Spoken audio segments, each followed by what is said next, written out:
The first time I met him, I was like super overwhelmed. He's such a smart and intelligent mind. I've just come here to learn things. Do things like swimming, jumping, climbing. So what is the whole purpose of going fast? As I get faster and faster, I become absolutely cool. But Sadhguru, I really want to know, what do you do to unwind? I don't wind up, first of all. There are millions of people following us. You think there's some sort of responsibility towards us on Just stay loyal to one thing, that your wonderfulness is not compromised for any damn thing.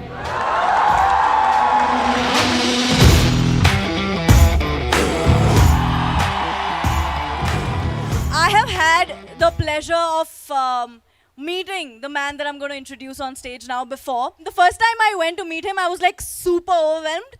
I was like, oh my, because he's Sadhguru, right?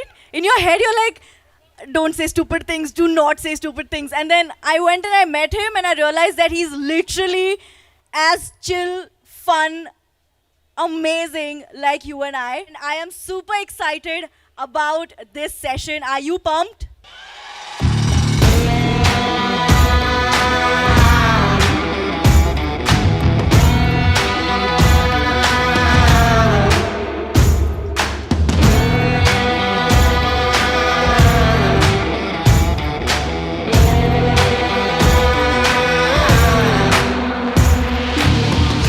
Awesome. So on this discussion, I have, it's not just me.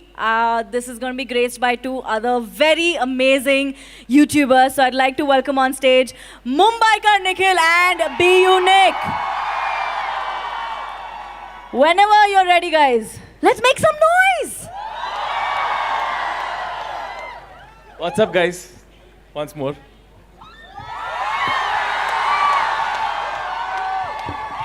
What's up, machas? So, fun story time. Nikunj forgot to pack an outfit for today. As always. And we told him that we are dressing up, so you should dress up. So he's the only one dressed up now. I thought it was fun in my head. Sorry about that. I'm with him. You would no, but yes, you look very yeah. That was the joke, dude. That was the plan. Fine, whatever. I'll let that pass. Anyway, so this is happening. This is a great platform for people like us to talk to Sadhguru. I have had this pleasure before, and I remember the 1 hour that I spent talking to you was the calmest hour I've had in the longest time. And I just didn't know that you could feel like that, you know, when you're talking to somebody. So to begin with, obviously, we have questions. All of us, we are a generation of questions. We always have them. We're always asking. No, we asked questions before you were. Oh, great. So then we're taking that forward. Yeah. That's perfect. I have 3 questions primarily. So the first one is, I'm going to jump right into it. You know, when you're in this age, when you're in college, when you're just out of school, you're in college, you're under 25, every little thing that goes wrong in life feels like the end of the world. For example, a heartbreak. Breakups are bad, right guys? Breakups are tough. Failing in exams, fighting with your... Why is that funny? It's bad.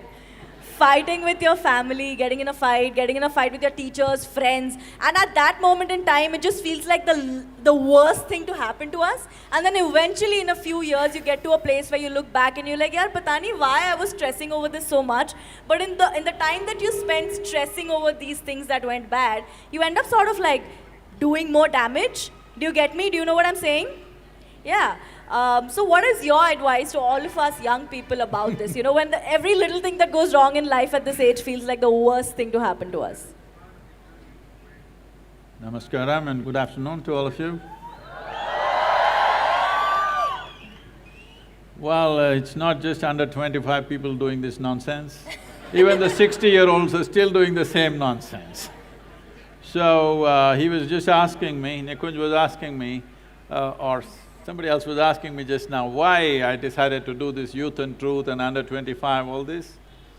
Well, it's a constant thing for me wherever I go in the world. 50, 60-year-olds come up to me and say, after going through something with me, they say, Sadhguru, where were you when I was 20, 25?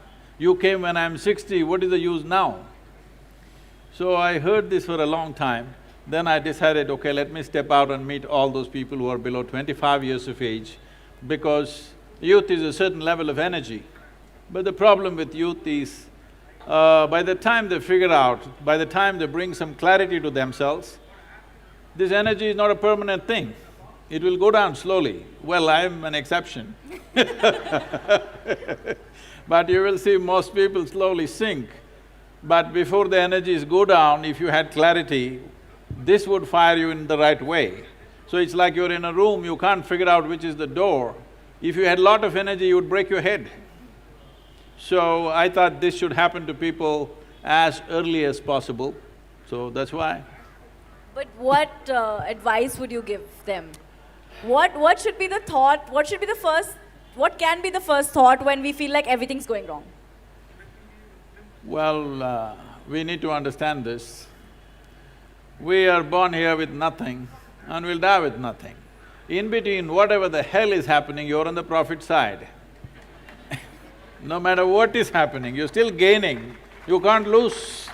And anyway, life is not like your school or college. No matter which way you live, everybody shall pass, so what's the problem? You didn't get it? What? Sorry, I missed that. I missed that. Yeah, I was like, what? I said, everybody shall pass, they didn't get it, I said. Sir, ऊपर जाएंगे. Nobody is detained, I'm saying, because you lived not the right way, somebody gets detained, no such thing, everybody shall pass, so just the most important thing is you live, to live and to live totally. Living totally does not mean party 7 days of the week. Living totally means every dimension that is there for a human being to explore must happen. It's very important. I have a question for you.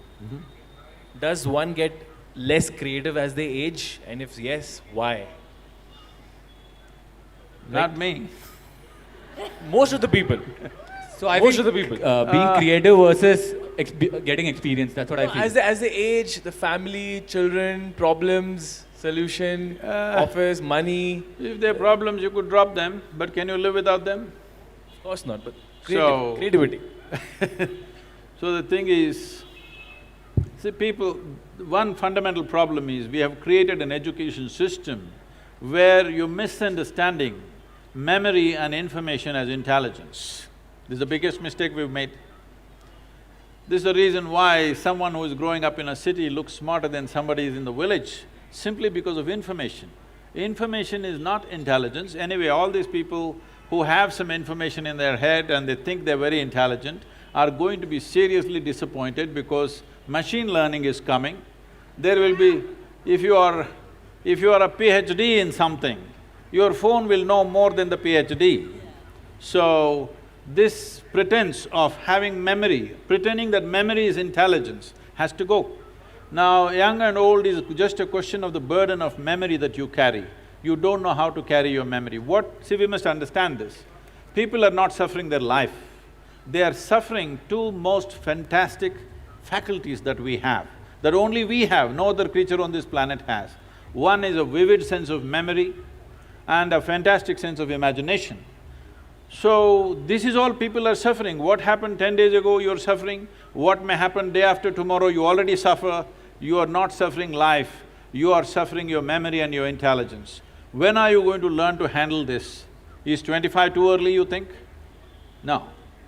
You must figure it out as quickly as possible, how to handle my memory and my imagination to my benefit.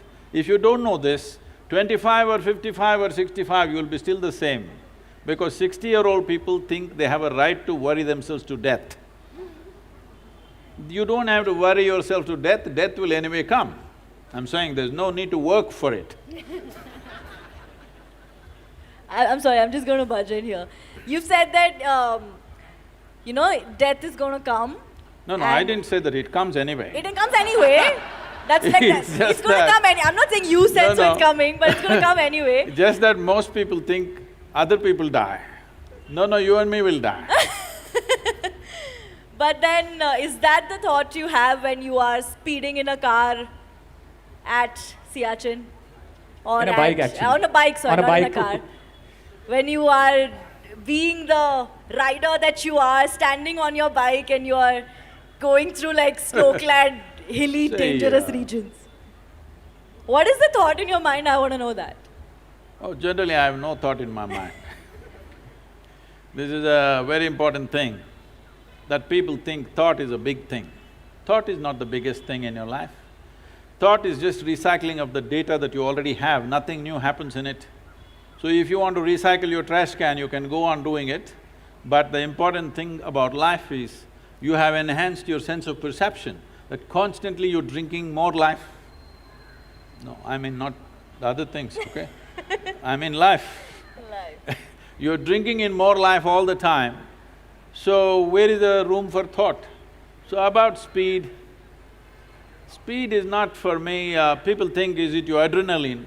I have no adrenaline. Actually, as I get faster and faster, I become absolutely cool. And my right leg is always heavy when I sit in a car, so Oh my God. the speed is not about adrenaline, speed is about competence. If there is no competence, it's just adrenaline, you may kill yourself or somebody else. It's very important, it is a question of competence. So, is death on your mind? This is one thing I have done to myself, not for a moment I ever forget that I am mortal. I always know I could fall dead right now. Because of this, if you know that it's a brief amount of time that you have in this world, you would live totally, isn't it? A whole lot of people think they're immortal, that's their only problem. That's why they're postponing their joy and their wonderful nature to tomorrow. They think they can do it tomorrow. So if there's no adrenaline when you're driving fast or riding fast, what is the main purpose of going fast? As a human being, we do things like swimming, jumping, climbing, because we love the drug which is being produced inside our head, right? No. So what is the whole purpose of going fast? The whole purpose of going fast is just this. There is something in a human being, ultimately in this world, in human society, among the monkeys, among the lizards, among everybody, ultimately the only thing that is valued is competence in their world, wherever they are. So, like driving at a certain speed through difficult terrain is more a test of yourself. Whether you can do it or not is the question. And just to get to that edge all the time, if you get adrenaline, you will not go very far because your competence will go away. What do you enjoy when you drive fast? I don't enjoy anything in particular, I just made sure all the time I'm joyful, I do whatever the hell I can. Do you see what I meant by, he's so chill in life, I thought I'm hot. You're hot, pretty much. Listen, I'll give him that in that outfit, I'm gonna give him that. But in life, I feel like being hot-headed is not something you are, you're more chill. You're This is more my getting relaxed. old goals. Huh? This is my getting old goals. Getting old goals. And as hot. And as chill as possible. Everyone has a different adrenaline, that's what I'm saying. The reason that I drive fast… This is a very generational thing. When we were growing up, if we saw something really nice, we saw, oh man, it's hot. Now you're saying it's cool. I think it's because of global warming maybe. Everything else is hot. I was saying like the reason I drive fast and is not to get adrenaline rush, is so that I can get on time and get the Dombivli local, bro. So everyone has a different reason of getting… City boy, Sadhguru, my second question for you would be, on a more funner side, since we're taking it Abba's side. We know that when you were a child, you were a very quiet child. You didn't speak much, but your teachers say that they looked at you and they knew you were always up to some mischief. Also, there's a lot of very… Most of the time they didn't see me because I was not in the class. Whenever they did. Whenever they did. Probably in the canteen, like. In the canteen or wherever it was. So how were you… I went much further. Yes, we would like to know about how further that was. Oh. We want to hear a story from them. We would love to know that. Just yesterday, two of my teachers who were in high school, in the demonstration school in Mysore, the regional school of education, they came to visit our yoga center. So now they were all overwhelmed seeing the center and the work that's happening.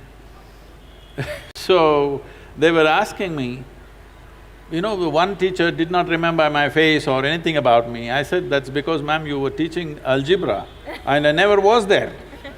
So it's not your fault that you don't remember me. So how further? Should I expose myself like this in front of…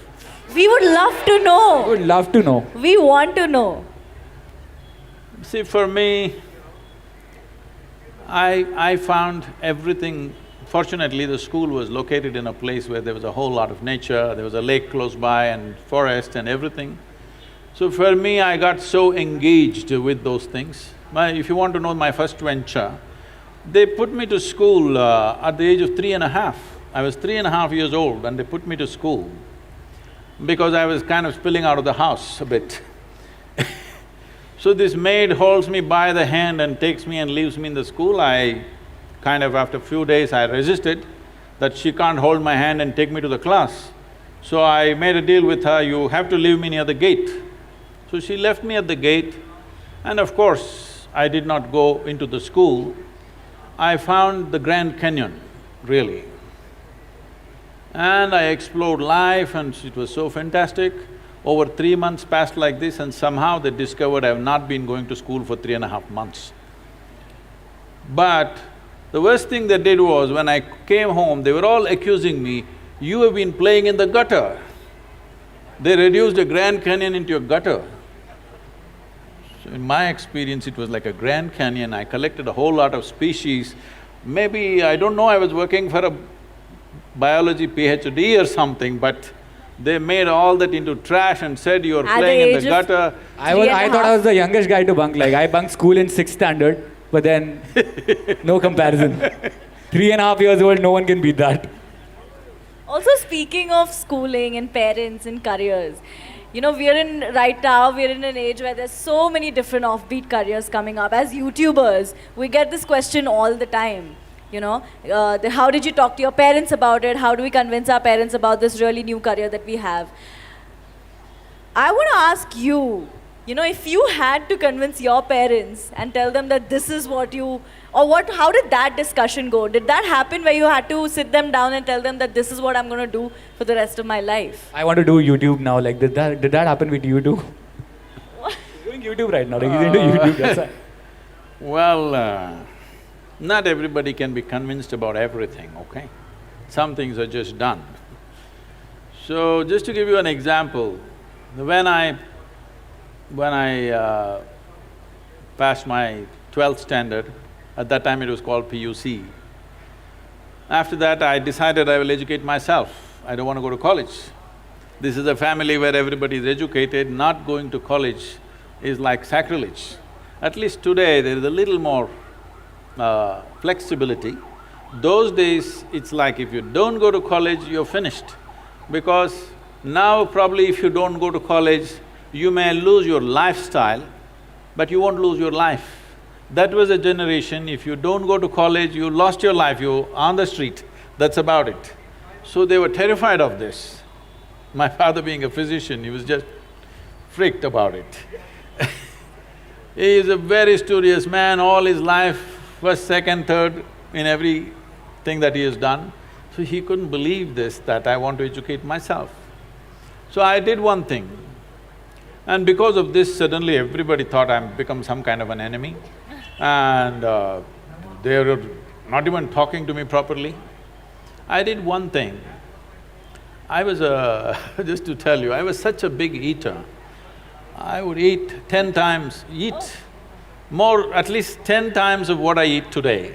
But I never was putting on weight or anything because my level of physical activity was such. I could just run up a coconut tree, I was made like that.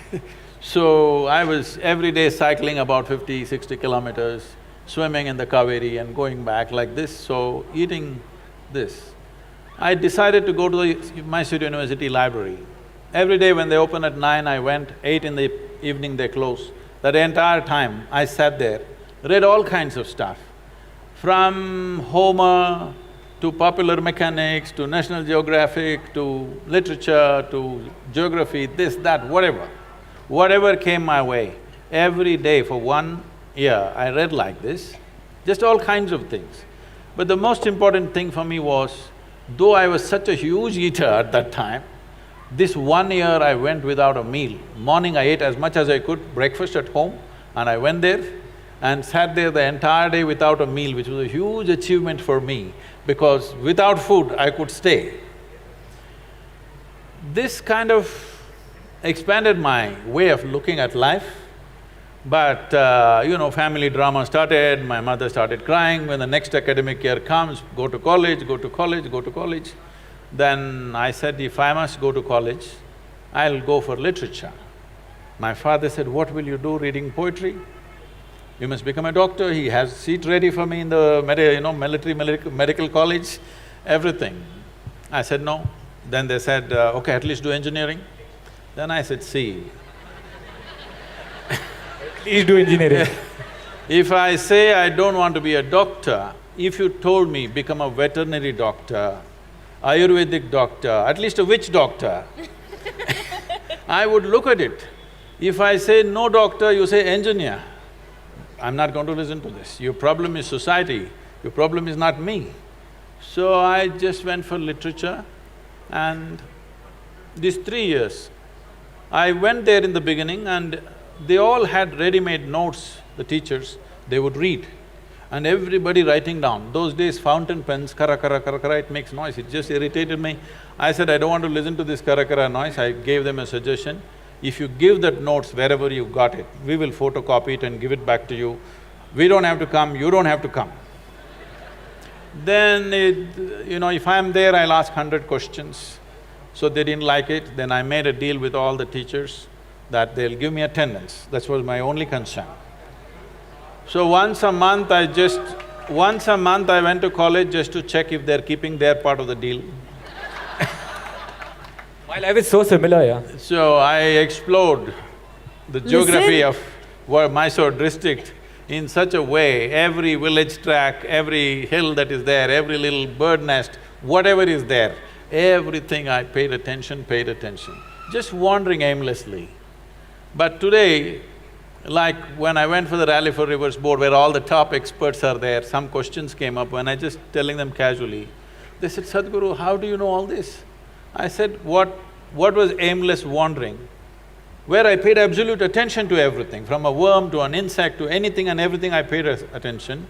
Now it's become formidable knowledge. I never intended to learn anything, I just paid attention because it was life. And this is all it takes. We have come here to live. There is no other damn purpose. Those of them who want to go to heaven can go today. Why are they postponing? If it's such a great place, I don't see why you should postpone it, isn't it so? This is very important for the youth. If anybody says there is a better place than this earth, it is a crime. It's because of that we have destroyed so many things here.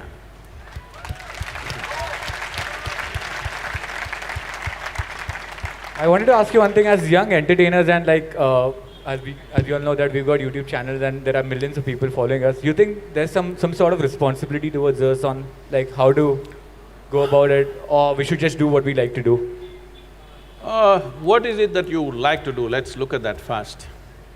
See, essentially everybody is doing whatever they're doing, mainly because they think in some way it enhances their life, it brings pleasure to them, it makes you wonderful. Have you been… certain moments of your life, I'm sure you've been absolutely wonderful to yourself and to everybody around you, isn't it so? All you have to do is just be loyal to that one thing, that you're always wonderful. That's all. The rest of it will naturally happen according to your intelligence and capability. What has to happen will happen. You just be absolute loyalty to your own wonderfulness. This is like… it once happened. There was a man called Shankaran Pillai who was running a pet shop. And someone came and they wanted to buy a dog. There was a reasonably grown-up dog, a golden retriever. He said, I would like to take the dog, how much is it? He said, 25,000 rupees. I said, come on, for a full-grown dog, 25,000, why? He said, "It's too wonderful." He said, "Yes, it's a wonderful dog, but 25,000, that's the price." So he paid the money, he petted the dog was very friendly. Then he was just about to leave, he asked, "But is this dog loyal?" Shankaran Pillai said, "Absolutely loyal, I sold him 12 times, within hours he's back."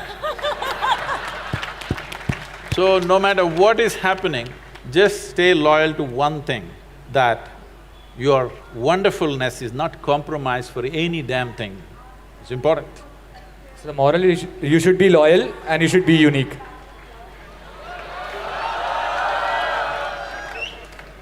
Seamless branding, like. Quite a shameless plug there.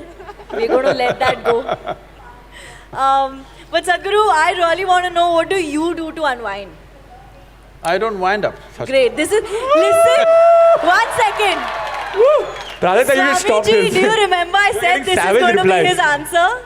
I was backstage and I'm like, I really want to know what he does to chill and what he does to unwind. And I'm pretty sure he's going to say, I don't wind. But no, for real though, other than we know that there's a fun side to you, your sense of humor is great, you have all these cool cars and bikes and all of that. So it's just there. Somebody, because when they want their car or motorcycle to be really driven, they bring it to me. So I give it the works. But is it We are true? meeting backstage, right? Huh? We are meeting backstage, right?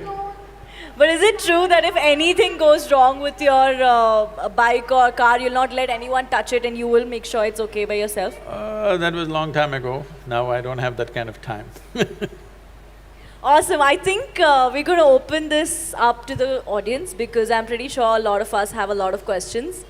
So we'll go one by one. Do we have a mic in the audience though? Perfect. Okay, hello Sadhguru.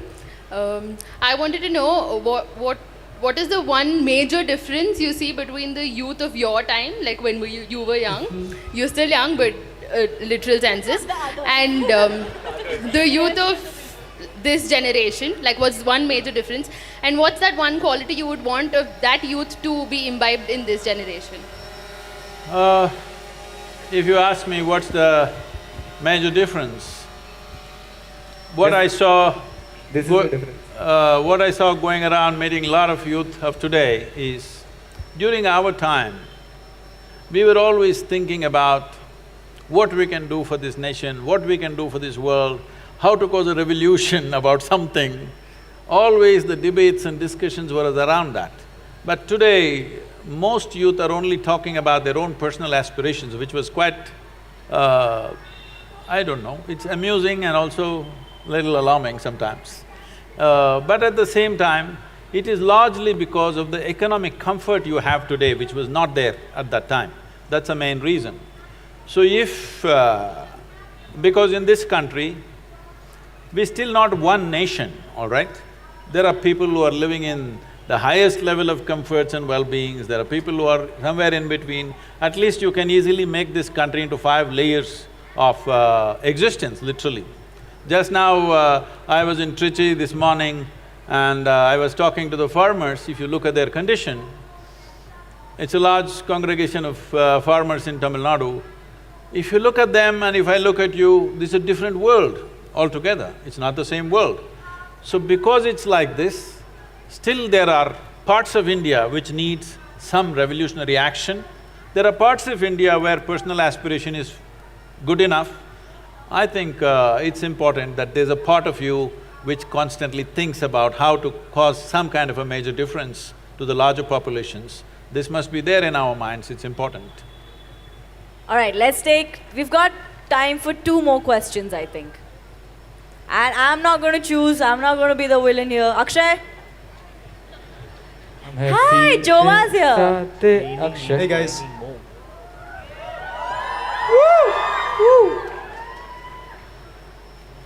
Hi Sadhguru. So I have to say, I really appreciate how much of a healthy mind it seems that you have.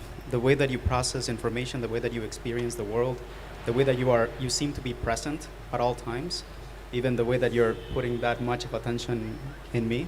Really appreciate that presence. I talk a lot about mental health with the youth.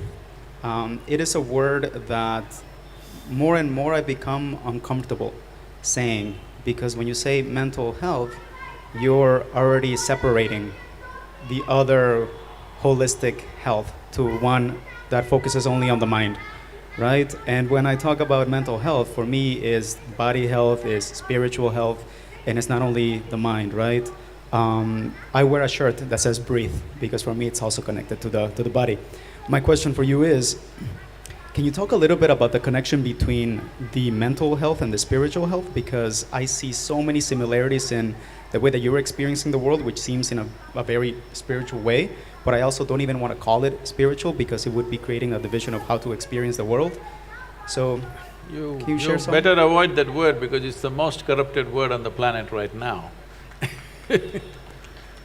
So, let me put it this way. In the yogic sciences, there is no separation between what is body and what is mind. We talk about the body like this: physical body, mental body, emotional body, energy body, etheric body, and there is what is called as Anandamaya Kosha. So the 5 bodies is what we're talking about, we're not talking about a mind. Because what is it that you call as a mind? If there is a certain volume of memory and a certain amount of intelligence attached to it, that's what you call as a mind, isn't it so? Yes, it is. Is it so? Hello? Why are you not in talking terms with me? So, if you look at this, every cell in your body has much more memory and much more intelligence than your entire brain has. For example, memory. You definitely don't remember how your great-great-great-grandfather 10 generations ago looked like, but his nose is sitting on your face right now. Your body remembers even 1,000,000 years ago how your forefather's skin tone was, not forgotten a thing. This kind of memory processing is not possible in your brain, for sure. And when it comes to intelligence, what is happening in a single molecule of DNA is so complex, your whole brain is not good enough to figure that process. So both in terms of memory and intelligence, is a lot more all across this body than just here. This has become important mainly because we have kind of taken education straight out of European culture and put it here. In the European culture, thought became very important because they went through about 300 to 400 years of very dogmatic religious practices, that anybody who thinks something different was dead. So, they broke away from that about 150 years ago, which they called as Renaissance, which was a big breakthrough for them, that they could think for themselves. Otherwise, everything that you need to say is already said in one book. If you say one more thing, you're dead. This was the culture. So they made thought, human thought, into a very big thing. But you understand this, whatever kind of thought you have is only from the limited data that's coming, that's already stored in your mind, isn't it so? With this limited data, you may make permutations and combinations of it, but nothing new will ever happen. So, when we say mind or manas, we are looking at a dimension as memory as a separate silo, which is all across the body. There's more memory in every cell in the body than here. And we are looking at intelligence as chitta, as something totally different. So to keep these two things separate is most important. It is only your memory which gets corrupted. It's in your memory that you go sick. You cannot go sick in your intelligence. If I speak this, people will become very… they think it's not compassionate to say these words, but I want you to understand this. This is because we have gotten trapped in our own memory bubble, that this memory can go corrupt. What happened 10 years ago, it can rot in your mind and become something very big after some time and cause this. Well, people always will argue, but there is a chemical process. Yes, this is the most sophisticated chemical factory on the planet. The question is only, are you a great CEO or a lousy CEO? There is a way that you can keep your chemistry the way you want. Just look at my eyes and say, I'm always stoned. Yeah. Never touched a substance, always stoned, and I can calibrate how intoxicated I want to be or how less I want to be any moment. This is not something… See, the important thing is this. The question is not about intoxication being good or bad. The problem is it takes away your faculties. That is a problem. So as we looked at it earlier, one of the most important thing for a human being is that our actions are successful. Whether you're driving or riding or doing something, if you throw a ball, it must go where you want, otherwise you feel not good. Because the purpose of human action is success. So if success has to happen, your body and your mind must take instructions from you. So with alcohol, drug, the problem is your body and your mind won't take instructions from you. That's the whole problem. So we are not against intoxication, we are against you becoming incompetent. That's the important thing. So we can show you a way that you can simply sit here and totally stoned out, without anything from outside. You want to tone it down this moment, you can just tone it down and do what you want. Absolutely no impact on the system. This is not just talk like that, there's a whole lot of research on this. Scientists have found that there are millions of cannabis receptors in your brain. Why is it there? Because your body is supposed to produce it, you're not supposed to smoke. You're supposed to produce it in your system. And the Israeli scientists who researched this extensively called that dimension of chemistry in us as Anandamaya, because he did not find any appropriate word. He searched the Indian scriptures and found the word Ananda and called it Anandamaya, that if you want, you can just be blissed out right now. So if you are blissed out, will you get crazy, I'm asking? Well, others think crazy, other people may think you're crazy because you're always blissed out, that's their problem. They're the ones who are crazy because they've lost their bliss. Even the little joy that they had as children, that also they've lost. They're carrying such a grave face as if they're practicing their last posture in their life. Yes, I'm telling you, you don't have to practice, it'll naturally come. When you die, you get the posture. You don't have to practice out all the time on the street.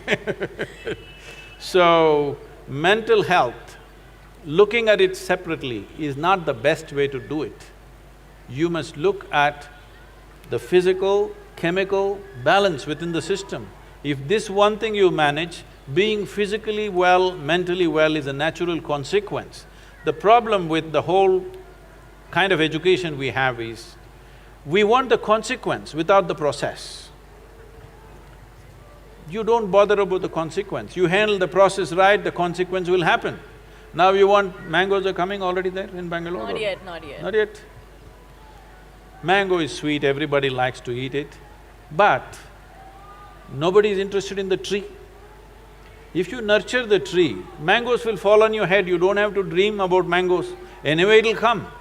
Instead of nurturing the tree, people dream about mangoes. This is called as being goal-oriented. In yoga we say, if you're goal-oriented, you have one eye on the goal. You have one eye on the goal and only one eye to find your way, you have become incompetent.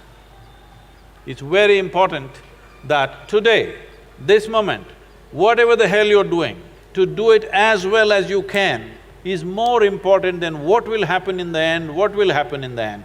There's no such thing. Somebody, one of the celebrities in the country coming and asked me, Sadhguru, can you tell us how we can beat Pakistan in the cricket match? I said, beating Pakistan is Indian Army's job, you bloody hit the ball, huh?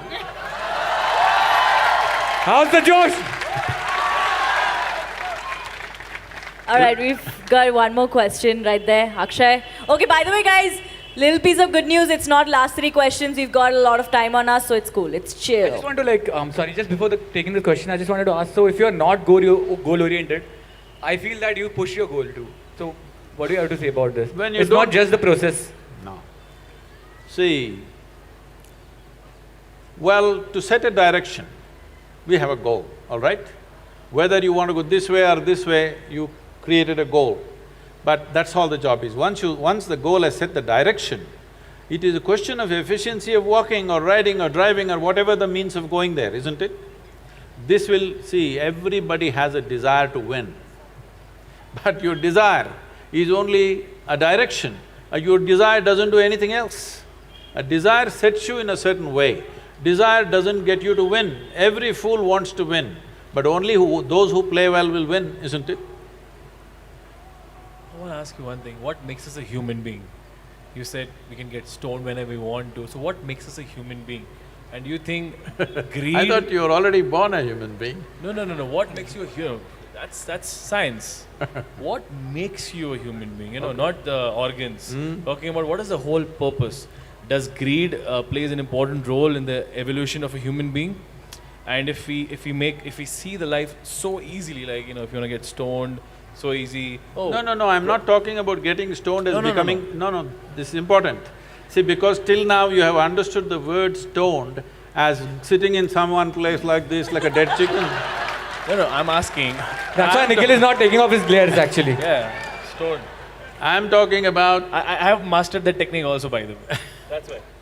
I'm talking about being stoned means you are in a state where no matter what is the nature of activity you're doing, with who you are, what is the result happening or not happening, you're still on. All the time you're on because you're stoned, otherwise you would be affected. But right now people's idea of being stoned is sit in a corner like a dead chicken. That's not my idea of being stoned. You're hugely empowered because you're intoxicated. So what is the purpose? Purpose. You want to know? Now, what makes you a human being? See, there are many creatures. People say approximately there are over 1 trillion creatures on this planet. I just want to cut you. Like, my father used to tell me, like, I was a very dumb child. Like, I never used to I focus can on understand. studies. Yeah. Because I used to ask a lot of questions, you know. I No, never used to because I'm your understand. father's age, I'm saying I can I never used understand. to understand anything. I say that's I was very bad in studies. I was. You cannot say. I can say, I'm his father's age, I can say. So it's like he's like being sad, being greedy, being hardworking. You know, that makes you human. That's a part of your life. You asked the question, you're trying to answer it. What is No, this? I just want to know. Like, I was listening to you. So very what carefully. makes you a human being? There are over 1 trillion creatures on this planet, from worms to insects to birds to animals, all kinds. Many of them fantastic creatures. A lot of people even call themselves that I'm a tiger, all right? Many are calling themselves lions, but tigers, lions, elephants, no matter what they are, they're just called that. We never call them a tiger being or a lion being or an elephant being. Only for you, we said you are a human being. This is because you are the only one who has the capability that if you exercise your choices, you know how to be. None of them know how to be. They're all programmed for compulsive reactions. They exist in a world where it's all by compulsive, instinctive reactions, but you know how to be. But human beings are trying to prove that they don't know how to be. They just don't know how to be, most of them, unfortunately. They're trying to prove the nature wrong. But you know how to be. Only thing is, you must keep your choices open. Choices means, right now, is it true? If you wish, you can sit here and look at the person next to you, think some really horrible things about this person sitting next to you and get little depressed, why am I sitting next to this horrible creature? Possible or no? Possible. Or you can look at them nicely and think wonderful things about them, or don't even have to think anything. If you don't think anything, simply look at another life, you can sit here in wonderful company. Possible or no? So you being wonderful or horrible right now is a choice. Are you exercising the choice, or are you falling back in evolution and behaving compulsively? That's all the big difference. A human has the capacity to be a conscious life. And we also do the same things. They are born, we are born, they eat, we eat, they reproduce, we reproduce, they die, we die. We're doing the same things. But the big difference is we can do it consciously. They do it as a programmed system. This one thing if you do, suddenly you will see your experience of life is so phenomenal that it is such a big phenomena. What is the meaning of life? Such a question will never come to you. There is no such thing as meaning of life. It's a phenomena beyond all meanings. If there is no profoundness of experience, if you're living on the surface, especially if you're living in the thought process, then you are thinking, what is the meaning? Because all you have is words. When you're full of words, you want a meaning for the word. Tell me what is the meaning of a tree. Tell me what is the meaning of a bird. Tell me what is the meaning of the cloud. What is the meaning of the empty sky? Is there some meaning to it? Meanings exist only in human heads. The universe has no meaning. It's too fantastic to be trapped in a meaning. That's the universe. All right, let's take… Guys, tell us your name so we'll know you. Namaskaram Sadhguru. My name is Rakesh. First of all, thank you so much for being here. I should say on this planet to guide us. Oh, I've been here only. I know I look… See, this happens to me. Whenever I land in United States, in the immigration, these days I have global entry, so it's okay. Otherwise, always I stood in the immigration where it's marked resident alien. I look around and see I'm the only one who fits the description. You are Sadhguru. I actually here only. Yes. Sadhguru, my question is… If you can hold it. Yes. I know you want to speak from your heart, but it works better this way. Okay.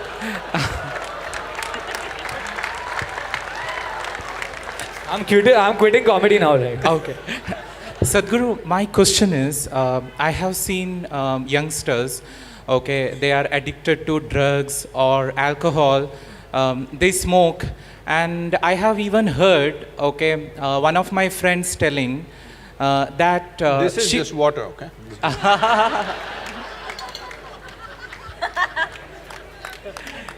Yes. I have even heard one of my friends telling, if I recollect correctly, that even Lord Shiva used to consume, okay, substance.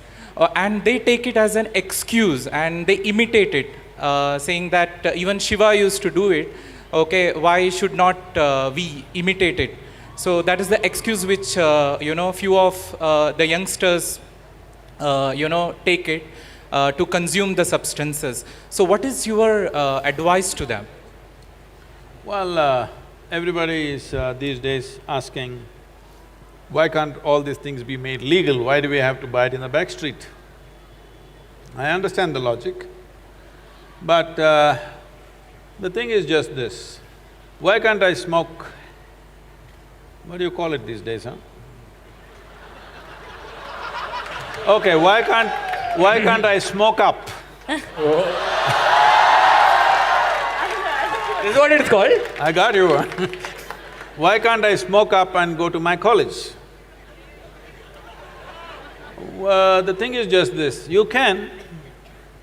Only thing is, suppose you want to get on a plane, your pilot comes smoked up. Would you like to go on that plane? Or let's say you need a surgery, your surgeon comes smoked up. Or your cricket team goes to Australia and it's smoked up. You like it? No. They will become a test. So, this is all the question is. The question is just this, do you want to live or do you want to avoid life? You know, you just asked us what it's called these days. I want to know what it was called back then. What was called?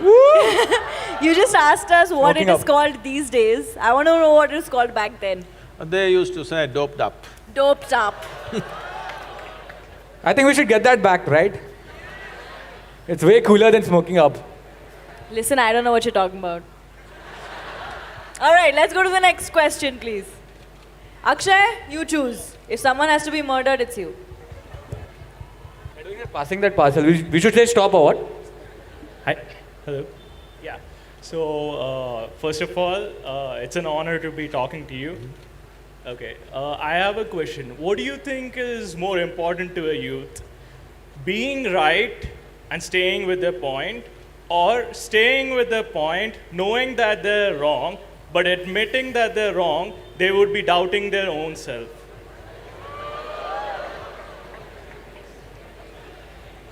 It's not a tough क्या था question. क्या था? She's asking if you're smoked up.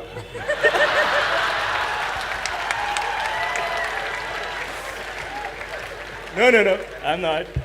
This is how I am without being smoked up. Oh. We can only imagine. So, see, it's best, the sooner you get this in your life, it's best, because if you look at life without a keyhole vision of what I want kind of life, if you look at it little larger life, there is no right thing to do in the world. There's no really something called as really right and really wrong. It is just that people are taking positions and saying, I am right, you are wrong. If you go in terms of, in any situation with people, if you talk about who is right and who is wrong, of course I am right and you're wrong. This is the basis of all arguments and fights and everything else, conflict, isn't it? So instead of looking at what is right and wrong, why don't we see what is appropriate to the situations in which we exist? What is the most appropriate thing that I can do right now? What would be best for me and everything around me? That's what I do. This may not be the right thing. If you want to take examples like this, in Tamil Nadu, traditionally, they have this, a real man. A real man means, is called Ayira Ane Konnavanu. That means one who has slain 1,000 elephants, he is the real man. Well, Veerappan got half the way, but we shot him dead as a criminal. So I'm saying, those were times when elephants were just in such numbers. If people had to live to protect them, a man would go not with a Magnum 400, but with a sword or a spear and kill the elephant. That guy was a big hero because he killed the elephant. But today, if you kill the elephant, you know where you're going. So, the question is not about what is right and wrong. The question is, what we are doing, is it appropriate to the situations and the times in which we exist? Above all, see, people are always talking about integrity as good versus bad, right versus wrong, morals, ethics, values. I'm on camera, I'm telling you, I have no morality. For me, my integrity comes from my humanity, not from my morality. Because morally correct people are doing the most horrible things on the planet. People who think they're morally correct, they do the most horrible things on the planet, to each other, human beings, and to larger groups, all kinds of things. If you don't let your humanity sleep, well, when you say humanity, the important thing is this, because you asked what makes you a human being. In your brain, there is something called as a reptilian brain, which is approximately the size of your fist. What is the rest of it? That is the cerebral cortex. So the fundamental difference is this, the reptilian brain always wants to set up boundaries. You… in Bangalore city, are the dogs peeing all over the place? Are they? Hello? I'm just asking, is life still working? So he's peeing all over the place not because he has a urinary problem or something. He is building a pee kingdom. He's setting his boundary all the time. This is his nature. He cannot think beyond that. He has to set his territory, he has to set his kingdom. The most fantastic thing about the human being is, we can use another dimension of intelligence which has happened only to us on this planet, that we can think beyond our boundaries, we can live without boundaries within ourselves. Well, we've still not built a world where we can erase the national boundaries and other boundaries and live. But at least in our minds we can erase our boundaries. If you do this one thing, if you have erased the boundaries in your mind of who is mine, who is not mine, do whatever the hell you want, everything will be right. All right, we'll take one last question, Akshay. If you want, you can ask me. Hello. Hi Sadhguru, my name is Pranoy over here. I am 24 years old and… Oh, you're just 1 year short, after that they'll throw you out of here, huh? Yeah, I guess. So I didn't have a specific question when I picked up this mic. This is something more personal and If you can hold it right, it's not very clear. So this is not a very specific question or generic for that matter. I hope that this question will answer a lot of others. Hey, ask the question, what is this? question sorry. is so much No, but the question is so long. So I just wanted to ask that there are goals that I want to achieve, and I also know that there's certain things I shouldn't do that will hinder my progress. So there, I'm trying to find methods of accountability for myself where I can push myself and get that. As you said that we all are trying to win in some ways, but I'm not able to figure out methods of accountability within myself to reach that. If that makes sense. No, it doesn't. I'll answer the question anyway.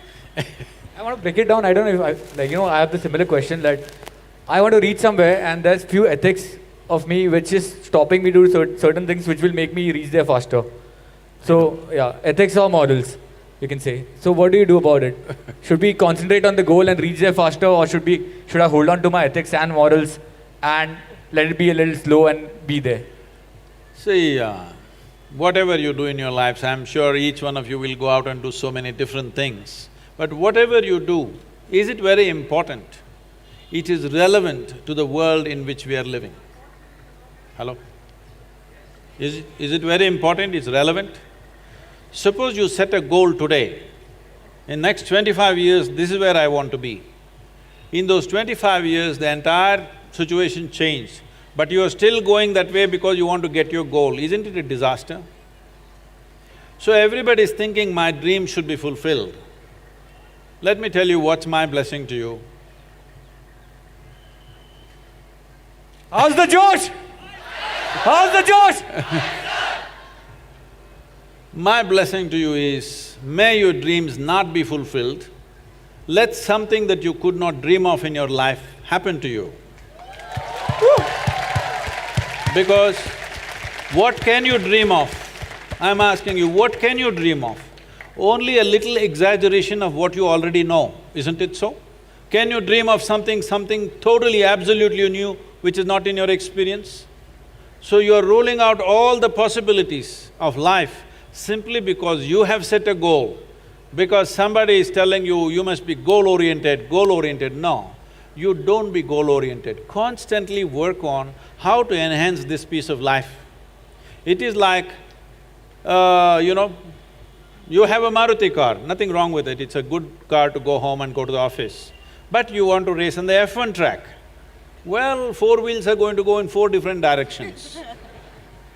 If you want to go on that kind of speed, you don't dream, you build the machine, isn't it?